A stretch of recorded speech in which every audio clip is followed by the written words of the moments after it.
Hey everybody, welcome to the latest episode of The Rock Experience with Mike Brunn.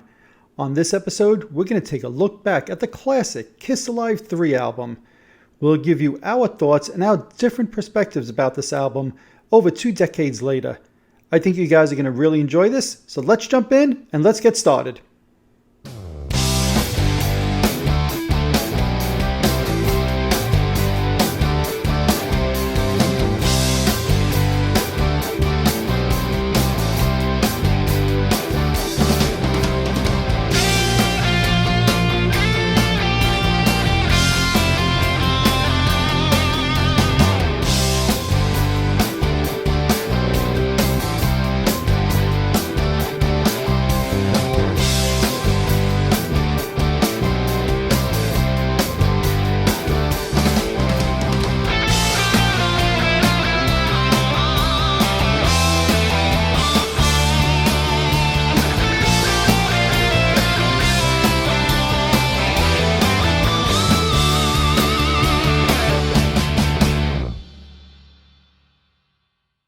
Hey everybody, welcome to the latest episode of The Rock Experience with Mike Brunn. Today I'm super excited to have with me not one, but 2 guests. Of course, you guys know the chemist, Mr. Vincent LaRussa. Welcome back, Vin. Howdy. And for the first time on the show, we have Super Mario Cirilla. How you doing, Mario? Okay. How you Awesome. doing? Oh, no, it's great. I'm doing Thank you good. very much for having me on the show.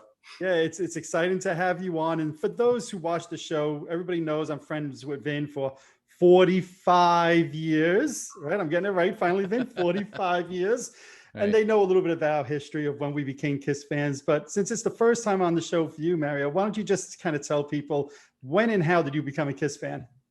Okay. Well, I guess the year was 1975.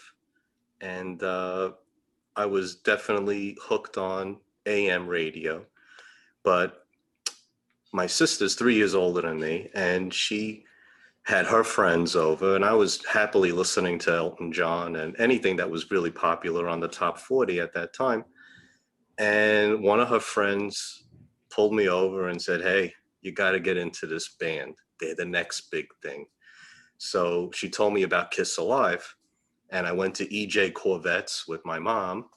And the double album I think was $5.99 or something like that. Right. So I said, "Hey, you know what? For 69 cents, I'm gonna get a piece of this Kiss Alive and see what it's all about." So is that so that's an original press 45? Yeah. This is your blue Casablanca with the Alive version on one side and the studio version on the other. Very nice. And that was it. Then I saved my allowance for a couple of weeks and I bought Kiss Alive, and the rest is history. There you go. But there's also an interesting element to the dynamic of Mario being a Kiss fan, because for those who don't know, I'm friends with Mario like 2 years now. Yeah, maybe a little bit more, but yeah, little bit more. So I didn't know he was a Kiss fan. He didn't know I was a Kiss fan. And so explain to you, Mario, what I kind of did for you. The Big Larue, or the chemist, as we call him,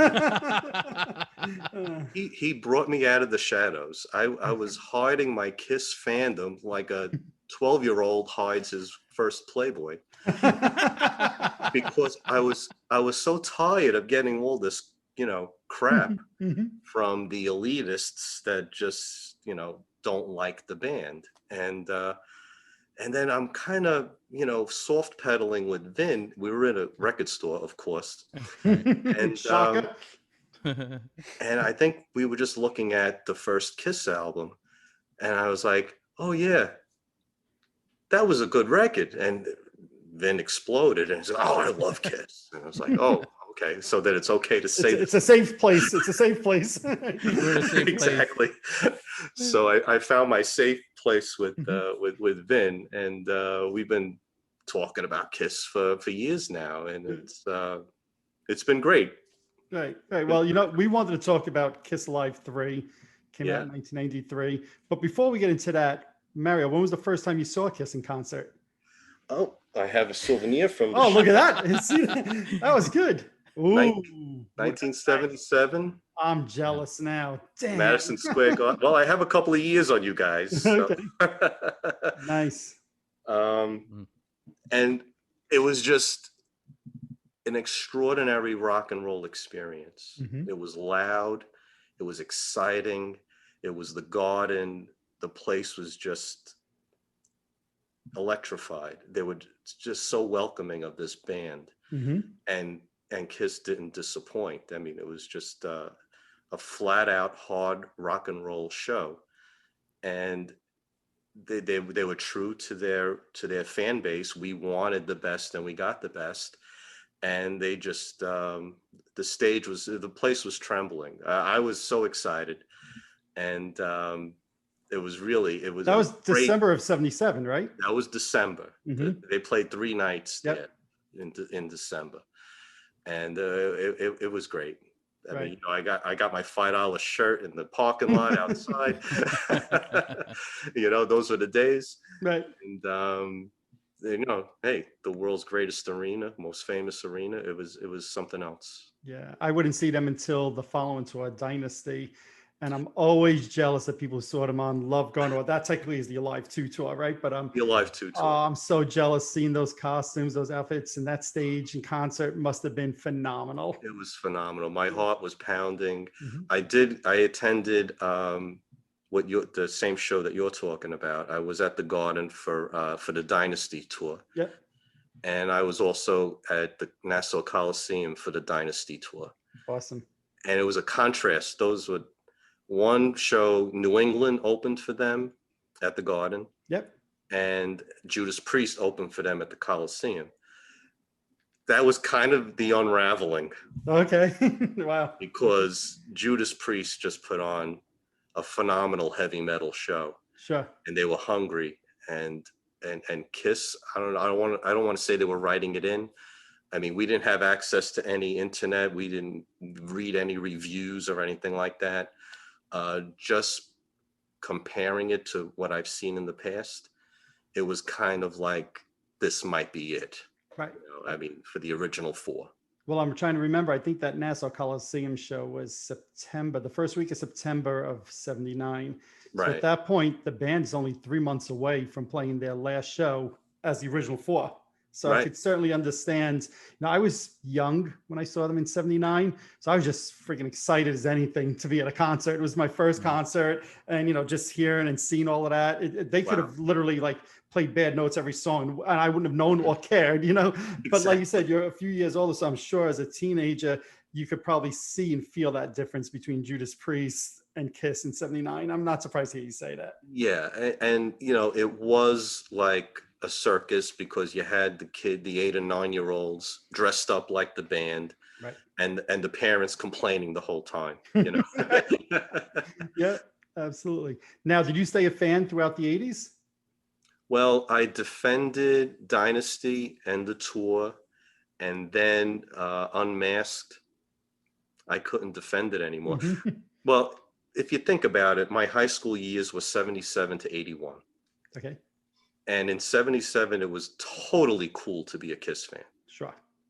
By 81, if you were still a Kiss fan, you were eating alone in the cafeteria. That's great. I couldn't defend it anymore. Right. I didn't stop liking them, because I kept my eye on them when they played Fridays. Mm-hmm. I watched them they played songs from The Elder. Then they lip synced on Solid Gold. Yep. I didn't have MTV at the time, so I had to drive to my friend's house in New Jersey to see them on MTV without their makeup. Okay. Yeah. So I stayed a Kiss fan, but I just, I was in the shadows. Gotcha. And that's when Kiss Alive 3 came out, and I'm in J&R Music, and I'm looking on the wall where they had the new releases. I had no idea it was coming out. Okay. Mm-hmm. I was like, wow, and I'm reading the songs on it, and it arced back to the original Kiss. Yep. Then there's some songs from the middle 3. And then there were the songs that I was actually enjoying on MTV. I mean, Forever was a great, great video.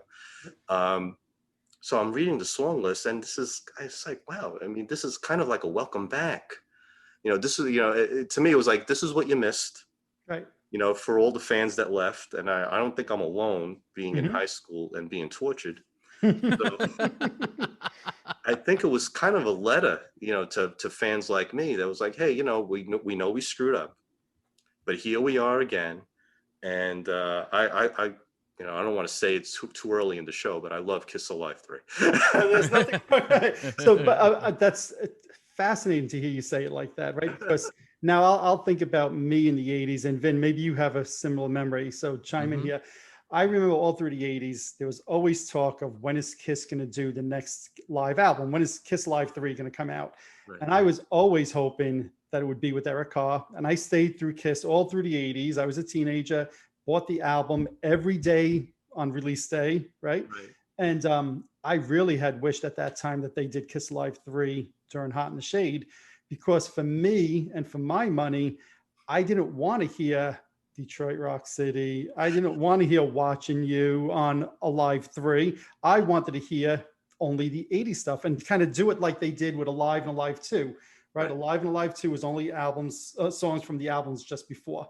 And I wanted personally, me, Alive 3 to be the same format, only stuff that wasn't on the prior live albums. Right. And having waited all those years and that build up, is it going to be this tour? Is it going to be this tour? Is it going to be this tour? When it finally was released and I saw the set list, I'm like, really? I got Deuce on Alive, really? So it's fascinating to hear what your take was as somebody who was a fan and kind of pulled away, and Yes. seeing those songs kind of made you say, cool, I remember that. So that's interesting. So Vin, what do you remember from, in the 80s? And do you have those same memories as me, kind of wishing Alive 3 was coming on whatever tour it was they were on at that time? I have no memory of wanting any sort of a live record during that time. No, I mean, look,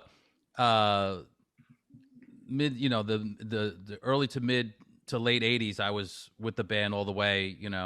I would get the record pretty much the next day after you got it, because you wouldn't pick me up a copy. Of course not. Right? It was part of the competition. Which is a whole other story in Super Mario. Exactly. There was a competitive thing between Mike and I. But I think I was just more enjoying all the records they were releasing at that time. I didn't really think much, or I don't remember thinking back. I think what you're saying is a cool thing if it would have been that. And how we both felt about Eric Carr. I mean, right. he was my idol in the 80s, especially when it went from Peter Criss to Eric Carr, posters, everything. And I would have loved to have, a live album with stuff from Lick It Up Creatures, right. Asylum, Animalize. I mean, that would have been a cool live album and a time capsule of that period of time, especially now that we know there was never a live record with Eric Carr. So, right. And I'll divert us for 10 seconds. Kiss is now doing that. I think it's Off the Soundboard series, where they're going to be releasing live albums. Yeah. The first one's coming out June 1st with a show from 2001 with Ace Frehley and Eric Singer, which to me sounds cool. I love that lineup. I'm hoping along the way, Vin, to your point, that they do something with that 80s lineup with Bruce and with Eric Carr. I know soundboard recordings exist. So fingers crossed that for me, I'll finally get that live album. That would be it. That would be great. So, but it's very interesting because, Mara, the reaction you had seeing that set list on the back of the CD and the reaction I had were almost like polar opposites. You see Deuce, what else is on there? Rock and Roll All Night, Detroit Rock City. And that, I'll say, got you, it sounds like a little bit excited, right? That there were some classics that you knew. Yeah. Well, like I said, having lived through the height of their popularity and then kind of feeling I don't want to say betrayal, but the letdown of two back-to-back pop albums, let's just call it Dynasty and Unmasked.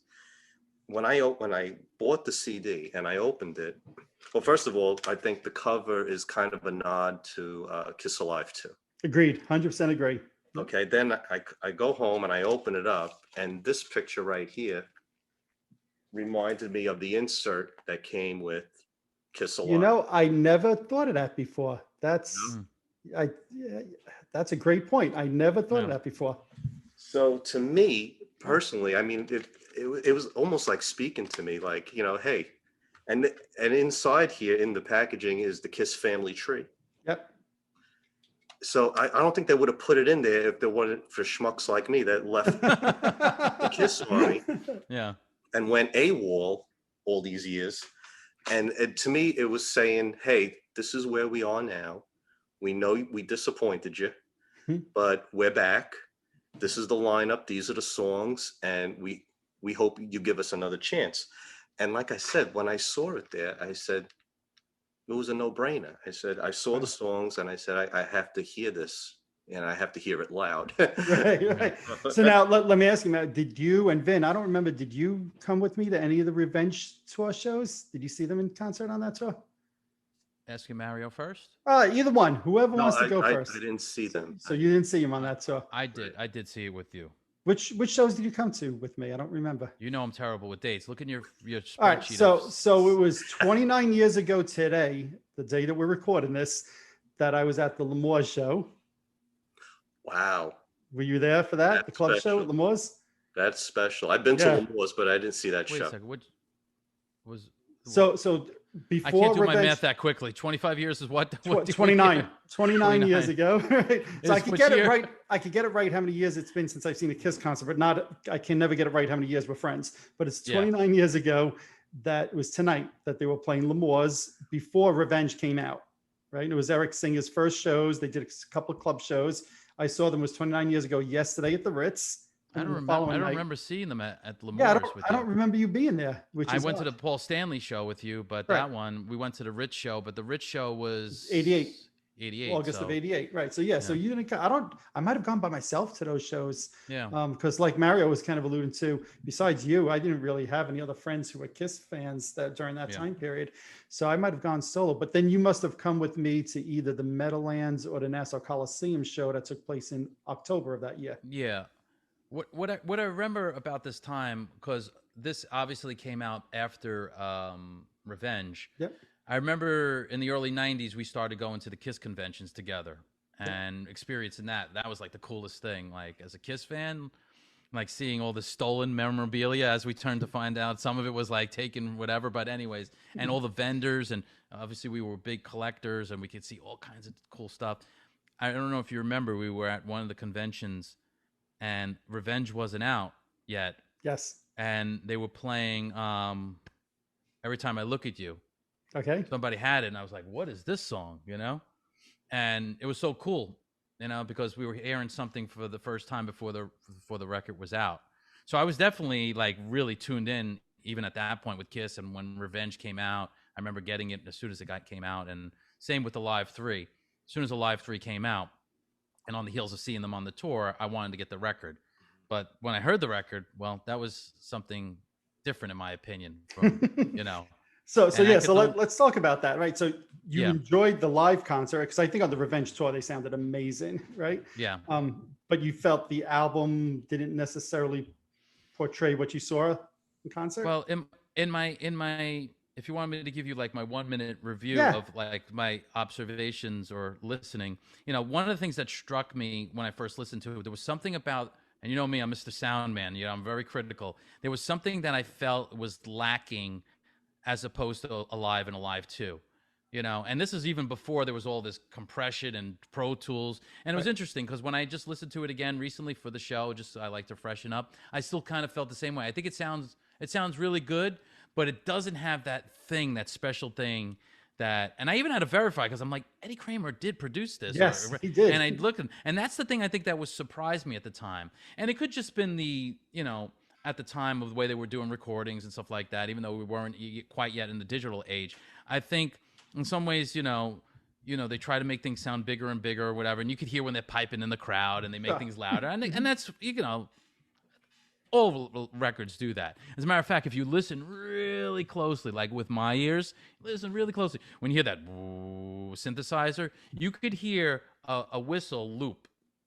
Same whistle over and over again. Like, because they could just do like there's maybe like a 10-second in between. I was listening very closely because that's what typically do.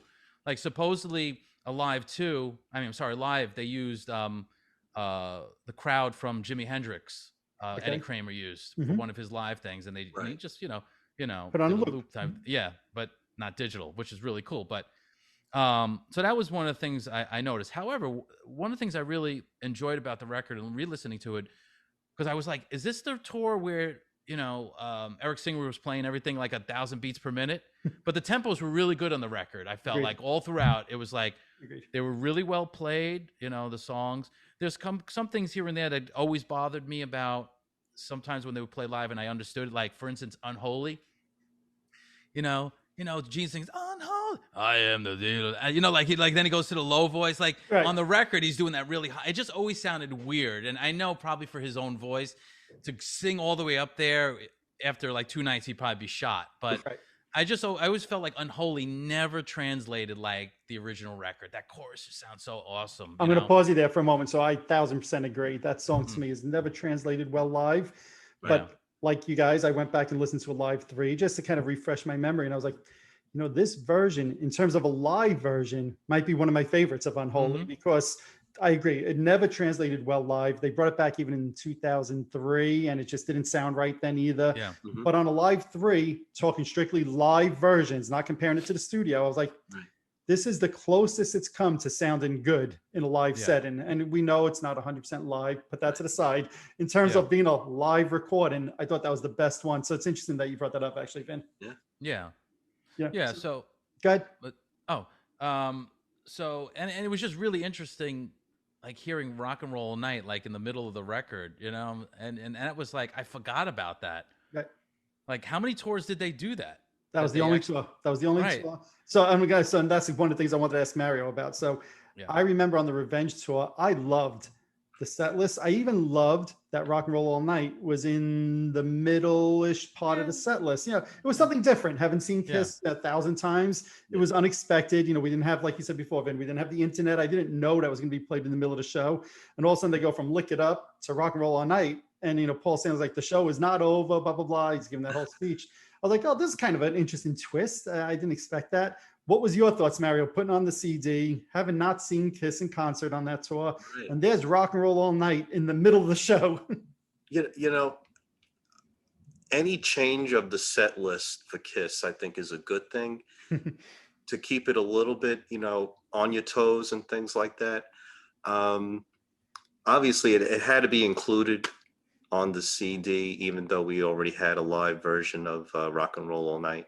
And,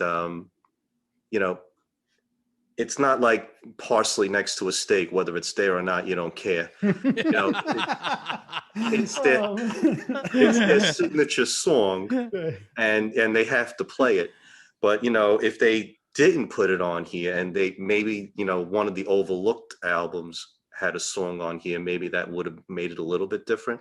But I had no problem with Rock and Roll Night not being the encore. Of course, from the reunions till now, it's a big extravaganza with the confetti flying, and it's a wonderful, wonderful ending to a show. But I was okay with it in the middle of the set. I thought it's a great song. It's the song that brought me into the fold to begin with. And it's their anthem, and it's great. It's great. I like the live version. The studio version is cool as well. Actually, on that 45 that I showed you, it says from the album Dressed to Kill. So nice. I went from Alive to Dressed to Kill, and then before I knew it, this album came out. Right. And then my budget was all over the place at that. Oh man! Now, what about Mario? The fact that the album doesn't start off with the legendary "You wanted the best, you got the best." I had that on my list. You. But how can you not talk about it, right? I mean, you kind of go back and you listen to it, and it just starts like, oh well, where's that intro? Yeah. I fully was expecting it, because the Alive is a franchise onto itself. You would think it would have, the hallmark introduction, but to me, I love Creatures of the Night opening the set. It's such a great song. It's an overlooked album. It's such a good hard rock album that had they put a little push behind the promotion of that record, maybe I wouldn't have to wait, for something like this to come back into the fold, Right. But the way I look at it, Creatures of the Night going right into Deuce was like magic, because it was two very solid songs. Either one of them could have been the opener, but Creatures of the Night is just fantastic. Yeah, no, the set list on that tour to me was phenomenal, and they certainly were going for a heavier feel, and Revenge was a little bit heavier than their 80s albums, right? And they brought back stuff like Parasite, and like you said, Deuce was right after Creatures of the Night. It really worked in a live set, and that's one of the things to me when I got the album that disappointed me. I loved the tour so much that the album, I think, like Vince said, just kind of almost fell flat. There was something with the sounds, and I'll say for me, again, and in the 80s, I collected so many bootlegs, right? So I probably have 50 different concerts from the Revenge tour on tape, Wow. or whatever. But just listening to Paul sing the songs on Alive 3 didn't sound authentic. I hate to say it like that, but there was something that sounded very forced. Like when he's singing Creatures of the Night, he's very particular about the way he's pronouncing it. We're creatures of the, like, he's very like pronounced. The enunciation. Words. It's the thank you. the Yes, thank you. Thank you. As a singer, you should know that much better than me, right? Yeah. And so the enunciation just was not typical to the way Stanley sang the song in concert. Now it sounds good. I'm not saying it doesn't sound good, but there was something that just sounded fake to me. And I felt the same way when I was hearing I Still Love You, which we know was not done on that tour and it was done in a sound check. But it just, there's something about the enunciation that sounded forced to me. Not the Gene songs don't sound like that, but many of the Paul songs for me sound like that. And that's one of the things that always nagged at me a little bit about the album. Vin, did you feel like that also listening to it? Or well, again, when I'm listening to the record, I'm knowing that the vocals are all redone because way he's running around, there's no way, you could be that perfect, throughout. And that's the problem you're going to have when you go to retrack a vocal, especially it's not live, and you're going to try to do it as, somewhat close to the record. And so it's going to have that kind of built in to what he's performing. And, to your point, if I think about Alive or Alive 2, I don't remember thinking that. I mean, I know it was overdubbed, obviously, because the vocals are so great. But, maybe he was just trying a little too hard, to make it sound, And, obviously, even at that time, his voice has aged a bit more. So maybe he's trying a little harder than he had to do when he was younger. Who knows? I mean, I don't know the physicality of his body. But what I did love about it, as a Kiss fan now, knowing them now, is like hearing at the beginning of Heaven's on Fire, and I'm doing the what, like hearing him like when he used to really be able to nail that. Yes. I was like, there it is, because like, no disrespect, but sometimes if they're gonna do it now, I'm like, please, Paul, no. Yeah. I mean, I'm like, I'm just, I want to hear him in his glory years, what I mean, and he still was totally, and you could hear like songs like Forever. I'm thinking like, I love the song, and I'm just like, listen how high his voice is on this song. Remember that was one a lot of people, Kiss fans, complained about. It didn't bother me. At Crazy Nights, like, I Fight Hell to Hold You and songs like that. He was so high up My Way, and it was just like, if there was anybody who extended his vocal range, if you listen to those 80s songs, he didn't sing like that at all in the 70s. You know what I mean? Except for when he did the falsetto part on like I Was Made for Loving You, which is falsetto. But he was doing a lot of other stuff on like Crazy Nights, all in full voice, which is incredible, But I guess so. My point and my long-winded thing here is that I really enjoyed hearing Paul again in all of his glory. Paul does that thing, and I Still Love You. I really want to go, and he starts going off on that. I was not always a big fan of that whole thing. I was like, just sing it like the, But Paul's doing his thing, and I get it. You know what I mean? I'm more of a purist. I want to hear it like, just like a lot of people don't like David Lee Roth because he's like all over the map. He's like, But I'm not comparing the way Paul is vocally to David Lee Roth, and David Lee Roth is like, But that part of it, I really did enjoy listening to. And it's funny because for me, I just knocked some of Paul's vocals on the album, but I love the version of I Was Made for Loving You on this. Mm-hmm. I'll actually say for me, it's my go-to version. I like it better than the Dynasty version. I've had other live versions on different live albums. This, I mean, to me, I know they did this one also in soundcheck, and I know this was not done on the Revenge tour, but the version that they captured in soundcheck to me is perfect. I love the sound of this one. So for those people, because you say, I know they did this, people out there don't know. So what songs did they do on soundcheck? So the entire album. The entire album, even though it says it's recorded in Detroit, Cleveland, and Indy, it really means it was recorded in Soundcheck in Detroit, Cleveland, and Indy. Wow. Okay, so I think they recorded it twice. They went through the set list twice in each of those cities. I think they also recorded the live shows there with those evenings, but from what I understand, it was the sound checks that they used. So to quote Mr. Ralph Cramden, 2 tickets ruined.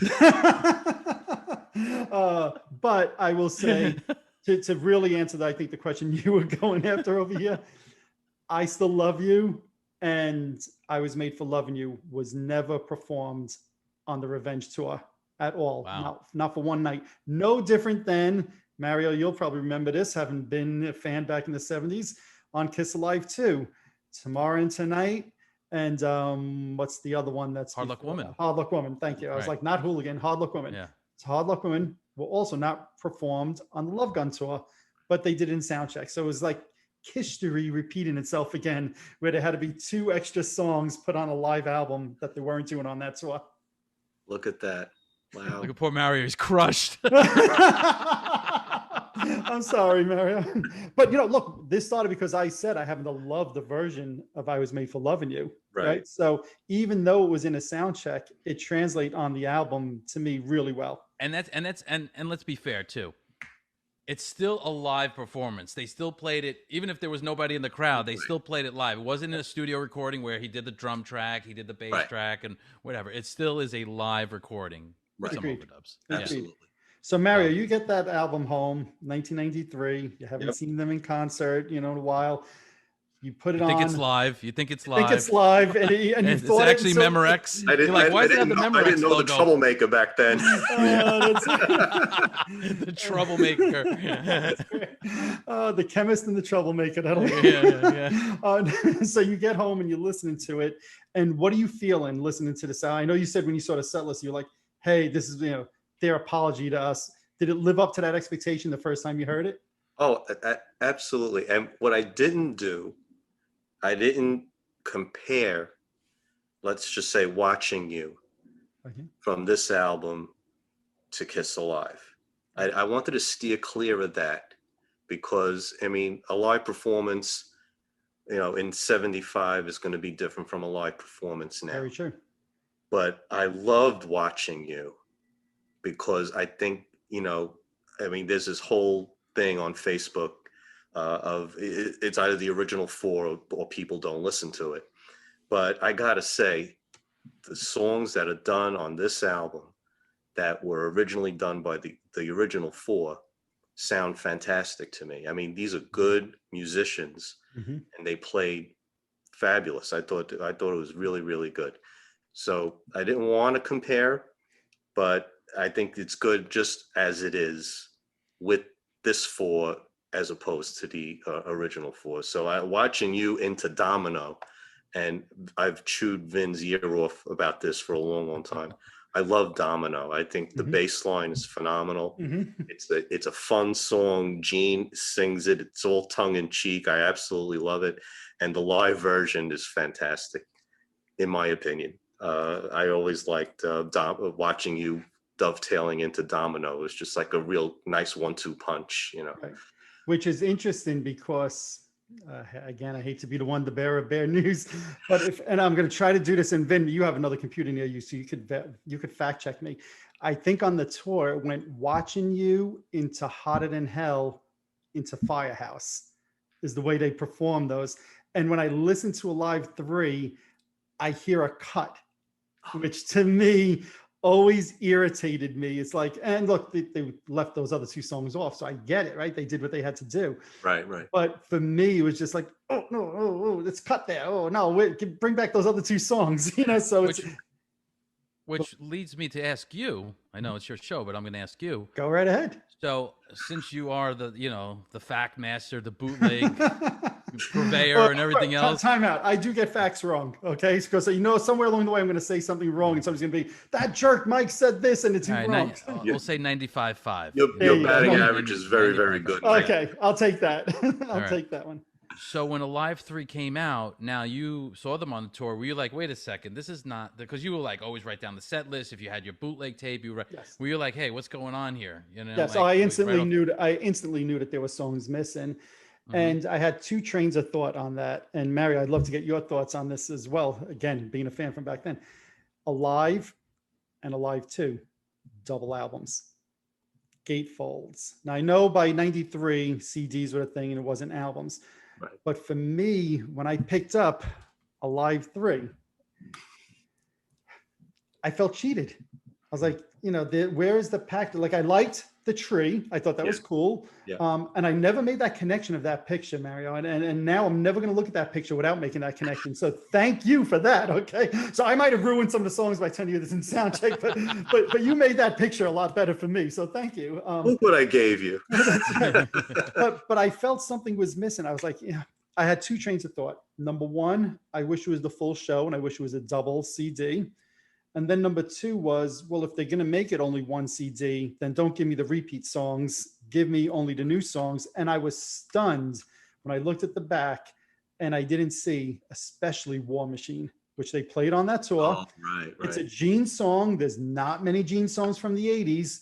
Right. Now, and Vin knows in the 80s, I was not a huge fan of War Machine. I've since come around, and I happen to think this lineup did a great version of it in '92.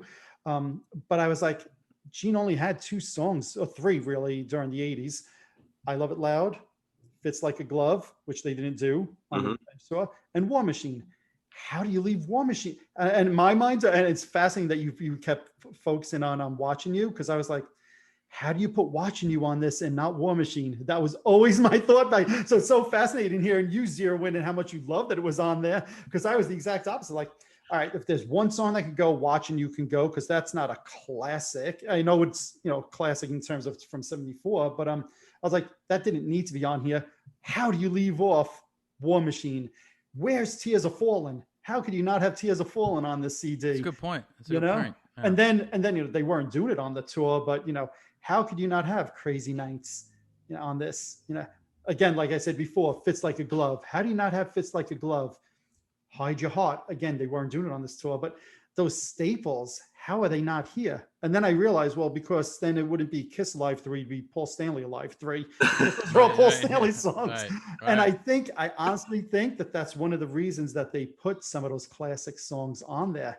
Because when I went back and I listened and I went in with that same mindset of get Deuce off, get Watching You off, I was like, well, if we do that, we're only left with 3 Gene Simmons songs out of 17 tracks on this album, because I have the edition from overseas that has Take It Off on it. I don't know if yours.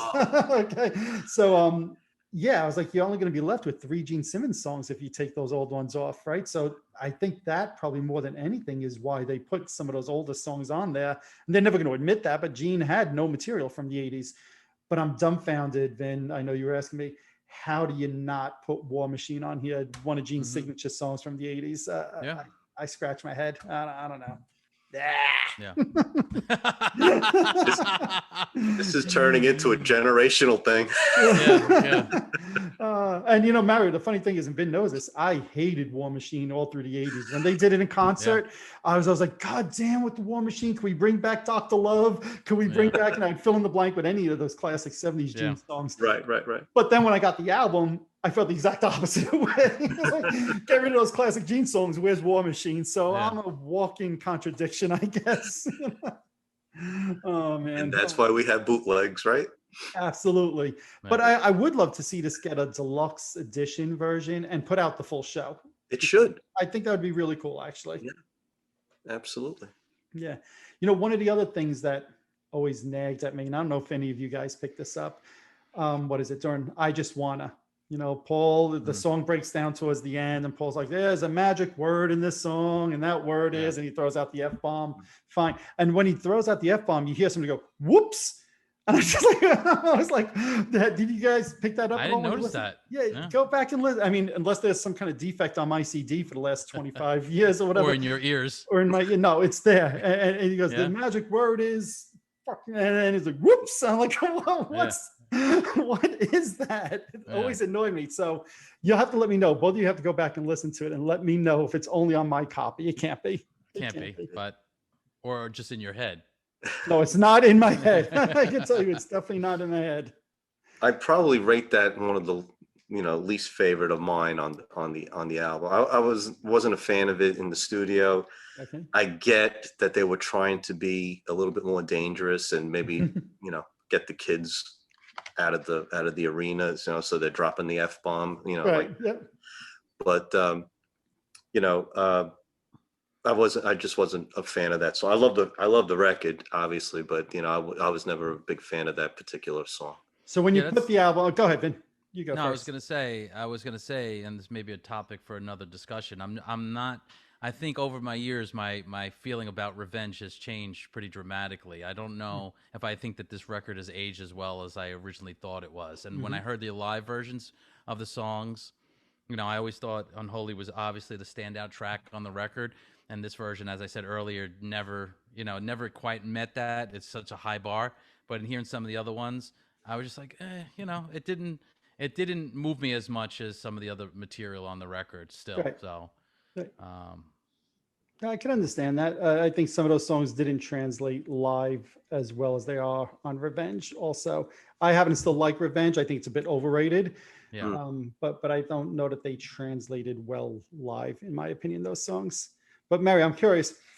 So you put on a live 3 and you seem to hold it in a little bit higher esteem, let's just say, than I do, and sounds maybe a little bit more than Vin, which is all cool, right? That's one of the things I love about all different opinions. Absolutely. What songs to you are the standout tracks on the album? I've always liked I Love It Loud is great. Forever is a terrific ballad. I always thought, and I'm sure this is not the right sequence, but I always thought watching you into Domino, into I Was Made for Loving You, into I Still Love You would have made a heck of a British UK EP, because they always have 4 songs, 2 on one side, 2 on the other. So I always thought I liked the flow of that, but we haven't talked about the Kiss lineup on this particular album yet. Go ahead, yeah, bring it up. Is this the second best lineup? Ooh, good question. Because I have to say, the guitar playing is phenomenal, and the drumming is phenomenal. And I know there was something about Paul's voice that maybe seemed a little phony, but he's singing fantastic on Agreed. Oh, absolutely. Can't. But is this the second best Kiss lineup? Because it's all there. I mean, the playing and the spirit. It has. I always thought it had a very good spirit. I'm really deep in thought about this one right now, and I have to say, I think recorded lineups, I might agree with you that this is the second best recorded lineup. Okay. First being the originals, right? Of course. And then recorded. When you say recorded live, or you're just saying recorded in general? An official album released by them. So, and the reason I'm saying that is because I happen to love the Ace Frehley, Eric Singer, Paul and Gene lineup. They only played like whatever it was 15, 20 shows in Japan and Australia. Soon they will have a live album out with that lineup, but there's nothing that was official during the time period with them. Right. And I happen to love the 1980 lineup of Ace Frehley and Eric Carr. I think the way they sounded in Australia in 1980 was phenomenal as well. But neither of those lineups put out any albums together. Certainly no studio albums, right? Right. So I might go with you on studio recordings and official live recordings. Yeah, I could agree with you that this maybe is the second best lineup. Okay. So I'm gonna throw a little curveball in here. Go ahead. Okay. The chemist, please mix it up. I was gonna say you're gonna put some things into your. Yeah. Hold on. How much left in this vitamin water? Let me see. Put some stuff in your test tubes. Yeah. So you mentioned earlier about not having in the 80s that 80s lineup, with a live record, but there was Animalize live Uncensored. I'm glad you was brought thinking that up. about that, and I remember when that came out. I think I got it in first and came over, and I can't tell you how many times I watched that. And we all know like they're playing the songs fast and whatever, but there's something about still that concert that resonates with me. I don't know. A lot of it's because it's Eric Carr, and I just love seeing him live, on that. And And we know Bruce was like early in the lineup at that point. You know, I don't know how Yeah, soon. you ready? Fun fact about that video. Yeah. He was on tour with them already for 2-3 months before that show. The day of that show was when he signed his contract to be in Kiss. That's technically speaking his first concert as a contracted member of Kiss. Yeah. Fun fact. That's cool. That's phenomenal that you know all this. Yeah. No, it's actually sad, but that's another whole thing altogether. Fair point.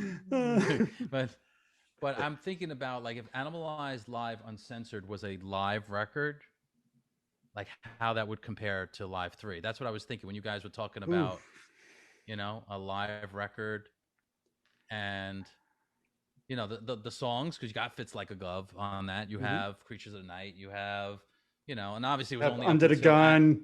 Right. Yeah, it was only up until Animalized, so it's not fair. You can't say, well, there's nothing Creature. Yeah, well, Crazy Nights, that album that was out. But I think on a whole, you know, I always thought that was a great show. Right, you'd get a Young and Wasted with Eric Carr doing the vocal. Singing. Yeah. To me, I kind of gravitate more towards that live performance and look, you know, they have that as an MTV concert, or, you know, there's obviously a soundboard recording of that, right? Sure. You know, to your point, like that could be maybe one of those releases. I mean, it's been out of circulation for how many years, that tape? Maybe that's something that they resurrect. I would love to have that as a live record, right? You know, something from that tour. Yeah. You know, so you know, it's funny because I think if you asked me that question in 1993 when Live 3 came out, I don't think I hesitate. I think I say I liked the Animalized Live video better. Yeah.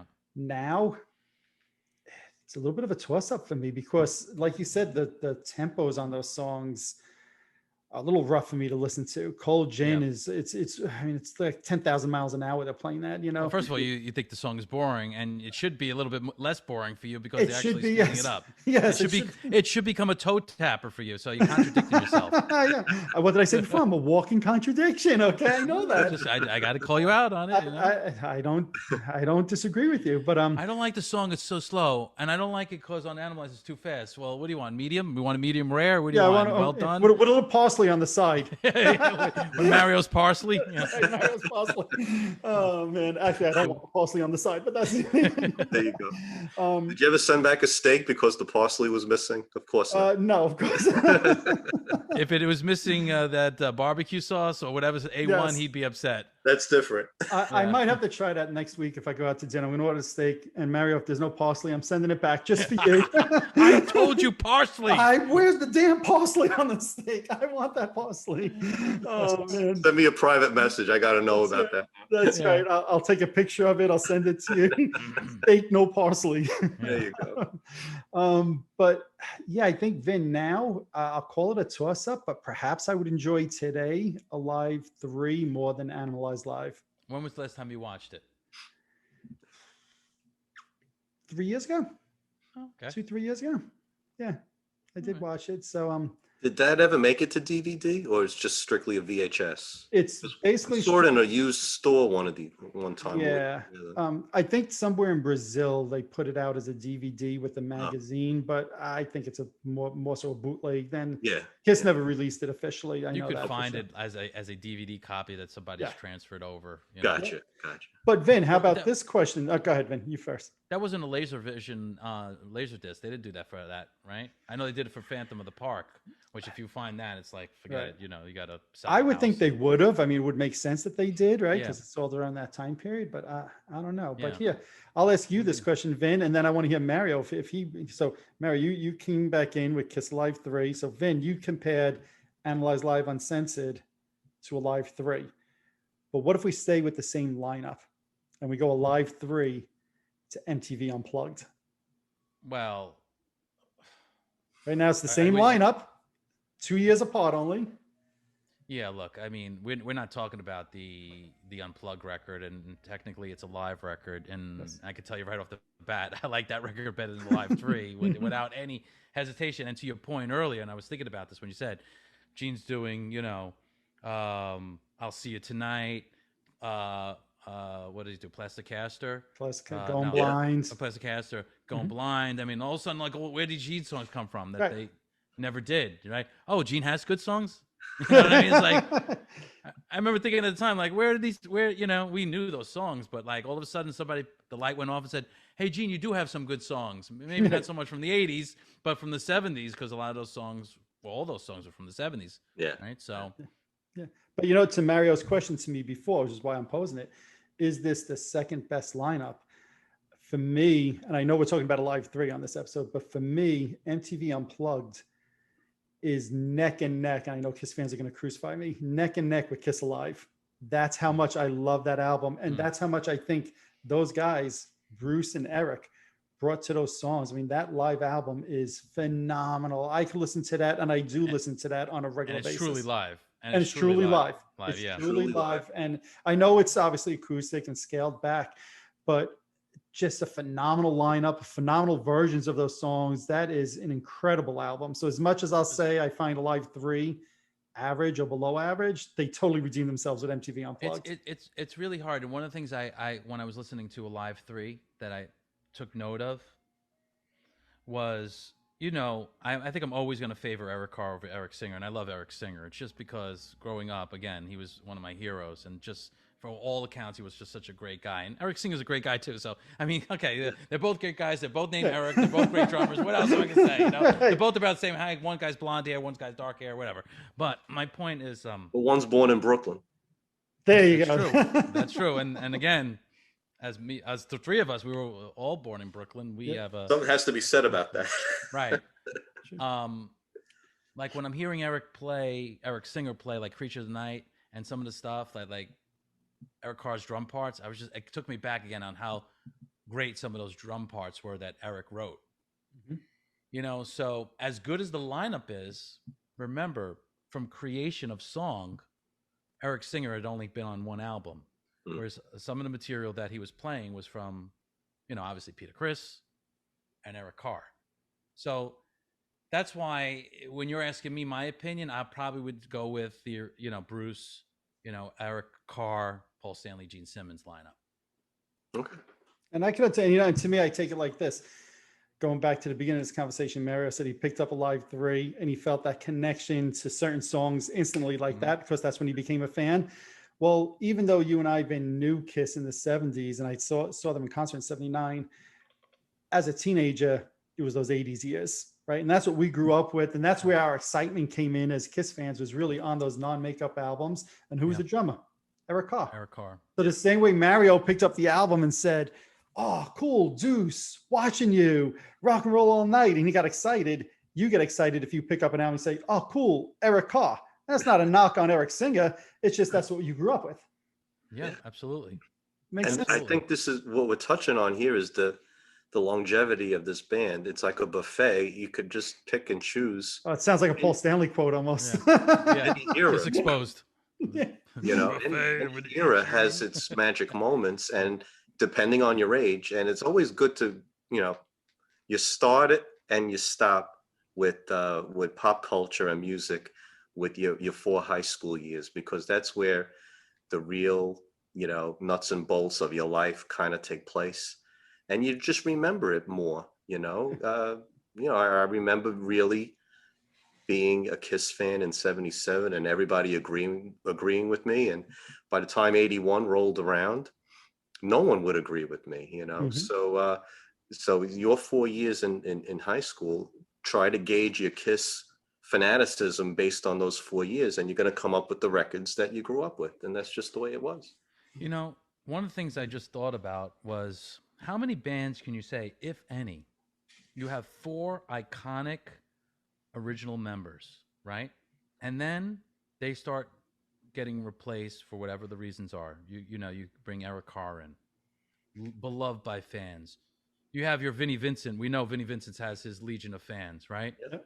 You have Bruce Kulick. You have Eric Singer. You have Tommy Thayer. What other bands where you have this iconic band and you have an extension of the original, who some people love Tommy Thayer more than Ace Frehley. You know what I mean? I know people who do. Right? So, or Eric Carr more than Peter Criss, or Eric Singer more than Eric, whatever, or Vinnie Vincent for that matter. A lot of people still say, hey, Vinnie Vincent was the one who resurrected Kiss. and when they needed that, coming out of the elder, and they needed, and as we know, the songwriting that he lent to Creatures of the Night and Lick It Up and Revenge. Yep. It's, I mean, how many bands? I can't think of one. I mean, where they No. brought in, with the Rolling Stones, they lost what was it, Brian Jones, right? Mhm. And then they brought in, who's the second guy, the guitar player? Mickey Taylor. Mickey Taylor, and then Ronnie Wood. You know what I mean? Right. Yep. Okay, there's one, but the rest of the band always remained the same. Yeah. Drummer, whatever. That's why Kiss is such a, I mean, a unique band and one of the greatest bands Yeah. ever, because, I mean, again, how long they've been doing it, and how they can have other members who, some in other bands will be, oh, that guy's a scrub, or you played sports, yeah, that guy's a scrub. There's no scrubs, you know what I mean? Right. I mean, I know Mark St. John had his brief stint because of a health issue, but if he would have been healthy, he could have been just like Bruce Kulick. We don't know, but he was brought into the band. Well, I think of, and could have done the same. Yeah, I think of what Mario said before, and I found it a very fascinating concept, that when he bought this album and he put it on, he actually didn't compare it to the other versions. He just had the songs stand up on their own, right? And just listen to how this lineup performed the songs. And I'll be honest, when he said that, I was like, wow, that's amazing. Because when I bought the album and I listened to it, the first thing I did is, well, that's not as good as the live version. I couldn't help but draw the comparison. Although I will say, I happen to think that the version of Deuce on Alive 3 is excellent. I wish I didn't compare it to Alive, because it's an excellent kick-ass version. It's just not the Kiss Alive version. So, it's one of the things when you saying these members coming in and out, I found that you made me think of Mario making that comment that he listened to this not comparing it, just standalone. And look, let me just say one thing. There's not, to my opinion, there's not one bad version of any song on this record. Okay, I really do believe. Like, I listened to it. I just listened to it again this morning, and I wasn't like disappointed in hearing any song on the way it was performed or recorded. I started off by saying I thought the tempos were great, the vocals were great. I like that I could clearly hear Bruce's guitar in the right speaker. You know what I mean? And Paul's in the left. The separation's all there. Yep. And again, one of the things that I want to mention about the record that's truly unique for a Kiss record, especially in these times, is the fact that the album ends with the Star Spangled Banner, and the fact that they were doing that. I mean, and we've come to know, especially from someone like Gene Simmons, who in more recent years has spoken about him as coming into this country with his mom as a concentration camp survivor, and how much this country has meant to him, and how it afforded him all the opportunities, and how much he loves this country. And for them to end the record with the Star Spangled Banner, because I'm not going to get on my political platform here. I think that was like a refreshing thing to hear after all this time and not listening to him. Like, wow, you know what? They're paying homage to our national anthem. You know what I mean? I thought it was really cool, and Bruce did a kick-ass job on it, and it sounds great. So I actually really loved about the record, it ending that way, and I kind of had forgotten about that. So, yeah. No, I'm glad you brought it up, because I think it's a great ending. I love that they brought it back in, I think it was 2016. They were doing it as part of their encore also on that tour, obviously with Tommy Thayer. But I think the version they have on Alive 3 is great. And I know obviously it's Star Spangled Banner. We shouldn't be talking about versions of it or whatever. But I think I think the way Bruce played it was incredible. And kudos and tip of the cap to him, because it's a great version of the song. And remember, you're doing a version of a song that Jimi Hendrix is known to do, and it's got the iconic version. Like, some people say you shouldn't even be stepping in that waters. And I'm sure Bruce was like, listen, I got to do this and make it sound. I'm not going to be Jimi Hendrix. I'm not Jimi Hendrix. I wanted it to be a classy version of it. I wanted it to sound really good, and and I just think they just did it right. I just it. So I was really, really happy to hear that again to end the record. It gave me a really good feeling. Gave me a really good feeling about the band. It gave me a really good feeling knowing that these guys, in some loft with egg crates on the walls, had this dream of becoming this, the greatest rock and roll band, the greatest, biggest, baddest band. And imagine what it must have felt like when you finally achieved that. As a musician, I'll never know that. I'll just here's the what do they call it? The spoiler, spoiler alert. I'm never going to be that. However, that had to be just what an awesome thing to look back on. It's It's so well said. I almost want to say we should end the episode on that, the last song. But I have to ask Mario one more question because Yeah, it was on my mind He is before. super. He Because is super. He is I lived super. through it. Go ahead. But I kind of feel as if how could I follow that up? That was the perfect ending. But Mario, I remember one of the things when I bought the CD and I opened it up, and again, I like the inside. I like some of the pictures. I like the tree, but I was like, where's the tattoos? Where's where's those case little candy, the nuggets? case candy. The case Yeah. candy, Yeah. Did that, again, put in your mind back in 93, did that thought cross your mind at all when you bought it, or am I just being a child here? No. I mean, we were kind of trained that when you opened up a Kiss record, it was going to be special. It was going to be something would be in it that separated it from anything else that you were buying at the time. And yeah, I guess so. I don't know. Maybe it was the transition from vinyl to CD, and Sure. the marketing is different. I mean, that's probably a discussion for another day. But yeah, I mean, they've never really disappointed. There's always something cool about a brand new Kiss record. But before we end, I just wanted to say, you said Kiss fans are going to kill you for thinking Unplugged is as good as Alive. Uh-huh. But when you said that, we immediately went into the fact that so many different players touched this band. That night was pure magic for Unplugged, because you had the current lineup, and then how were the other two introduced? We have I'm members. talking about Peter, Chris, and Ace Frehley. Hey, we got members of the family Yeah, here. members Right? of the family.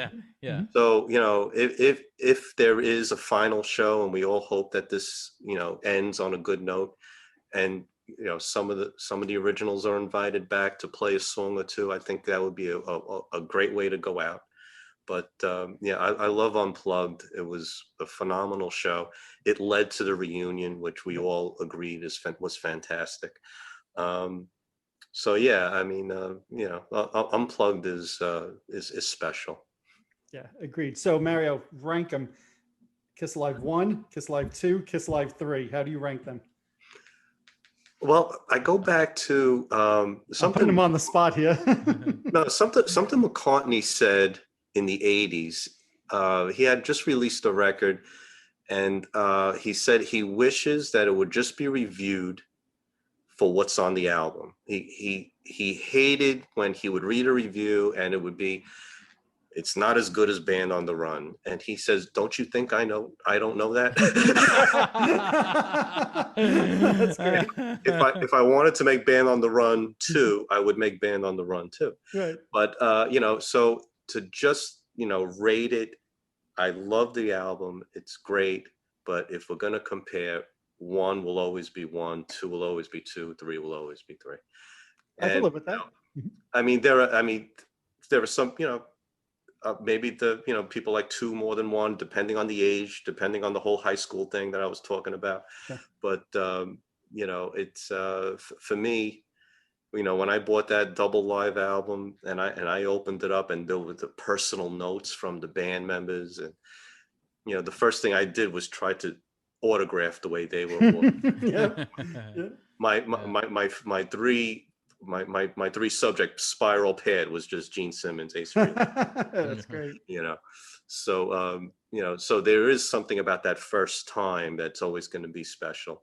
And but I think if we do compare them, they're labeled exactly the way they should be: 1, 2, and 3. That's fair enough. But And I credit it, just like I said, for bringing me back into the fold. And that's where I want to end, I think, on this, is that I always say with these kind of discussions, there's no right or wrong answer, right? So you might think it's the greatest live album, I might think it's the worst, right? Or somewhere in between, right?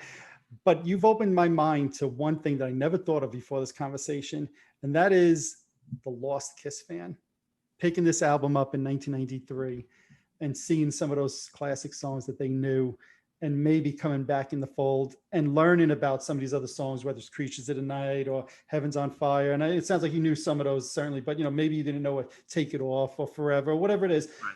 And learning those songs because it had some of those classics on it, and that's what drew you in. And I will be honest, I never once in, 28 years, gave that a second of thought. It was always in my mind, those songs shouldn't be on here. But from a marketing point of view, you said that, and you've opened up my mind to something I never thought of. Now, I might still wish selfishly that those other songs are on here, whether it's a Tears Are Falling, War Machine, Fits Like a Glove, which they didn't do on this tour, but I might wish that those songs are on there. But from a marketing point of view, you said that, and I said, you made me think tonight. And I will never look at that picture again without thinking of Kiss Alive. There you go. There you go. I will never not think of that now. I can't believe 27 years that thought didn't once cross my mind. Great insert, by the way. Awesome insert. Awesome insert. Anything else about Alive 3 that we haven't brought up that one of you guys want to bring up? I gotta say, I liked the songs that I wasn't too familiar with, because I did step off. But I like the idea that MTV, they really were in heavy rotation on MTV. And I was like, wow, this is really good, because Brooklyn, it took a little longer to get cable. Yes, it did. But whenever I went to New Jersey and people would just have MTV on because that was the thing to do, a lot of times I saw these great videos by Kiss. And I was like, wow, these guys are surviving, and happy to be back. Oh man, and you know what? Enlisted into the Kiss Army. I'm just thinking about this as you're saying that. I think for me, it was the first time I ever met the band was when they did the promotional stuff for this album. They did, I forget where it was in the city. Was it Roselands? It might have been Roselands, but they actually did events where you go in, you meet the band, they'll sign the album, and on the wall back there, I actually have Alive 3 signed. Beautiful. From when I met them that night, and on the wall over there is a white vinyl of Unholy, which the band signed that night, and it was the first night. I think I have it. Let me see. Do I have it? I'm going to step over here for 1 second. Hold on. That's it. I did not realize I had that right here. I met Paul Stanley in 1993 on that promotional tour, and you can even see on the very tippy bottom of the picture over there, you can see like a white vinyl. Yeah, that's the Unholy. That's Unholy, yeah. That's the Unholy vinyl, and Bruce is in the background over there. Sorry, the tie-dye shirt confused me. I couldn't. Yes, well, Ben, that was my infamous tie-dye shirt that I wore all the time. I was infamous with that. But regardless of whether or not I love the album or not, I think the album is very average, but I have such great memories of that time period, including, here meeting the band for the first time. I'm so glad I thought that, and I can't believe I had this picture. I did not plant this over there to say, I have to talk about it. I literally keep it on a shelf right over here because it's the first time I ever met the band. So I just kind of always think of that. So Vin, anything else that you could think of, Alive 3 related, that you want to bring up? I don't think so. No, I think I said enough. As per usual. Per usual. Well, Mario and I have the CDs that we listen to. You have the vinyl over your shoulder. Is that when you put it on? Is that what you listen to? Of course. Of course. No other way. There's no other way for me to listen to music. Right. That's just Yeah. I think that's still the best way to listen to music, in my opinion. I used to go to record stores with this little field guide about where you're pricing albums. I mean, the Kiss vinyl is just unbelievably expensive. So before there was the smartphone, there was this little Kiss guide that I always used to carry with me. I was like, well, let me see if I'm getting ripped off or not. It's a handy little thing. I don't need it anymore. But I think I have one of those in the closet behind me as well. Yeah. So that was a cool little book. Well, guys, this was a blast, and Mario, thank you for joining us. It was great having you on. Great getting another perspective on the album, maybe different than mine. So I appreciate you sharing your thoughts and your experiences about buying the album. I enjoy your podcast immensely. It's the must-see TV for me. We'll have to talk about that. There has to be something else. Like, Vin, you should be watching The Mandalorian. Oh boy. Now how to get it into an episode. So now he's got it on record. Now I'm really in trouble. Record. That's it. Oh, man. It's only 2 years I've been harassing you over that, but all right, that's a different episode altogether. Yeah. Hey, not one mention of the of Kiss Alive 4, the orchestra. Oh God, that could be another whole discussion episode for another day. Yeah. Let's just put it to you this way: if Kiss Live 3 is on a scale of 0 to 10. If Kiss Live 3 is a 5 for me, that's close to a 2. Wow. So I'll be pretty Let's harsh save on that. one. Let's leave it right there. Let's because leave it right there. I think we need to revisit that one Right. So and compare it to Live 3. maybe we'll have to do that on another episode. So Yeah. Okay. all righty, guys. This has been a blast. Thank you so much. Thank you, everybody, you. for watching. you. Appreciate it. And talk to you guys soon. Had a good Double time. Ringo. Thanks a lot. Double Ringo. Later, guys. Double Ringo. Later. Alrighty, there you have it. I'd like to thank Super Mario and Vincent LaRusso for joining me on a great conversation about the Kiss Alive 3 album. We'd love to hear your thoughts and your comments. What do you think about Kiss Alive 3? We look forward to hearing what you have to say. If you're watching this on YouTube, hit that subscribe button below. If you're listening to one of my podcasts, subscribe over there as well. Also, head on over to Facebook and follow my page, The Rock Experience with Mike Brunn, where each and every day we talk about all the rock and roll music that you love. You should also follow me on Instagram and Twitter as well. That's it for this episode. Thanks for watching. Thanks for listening. See you all next time.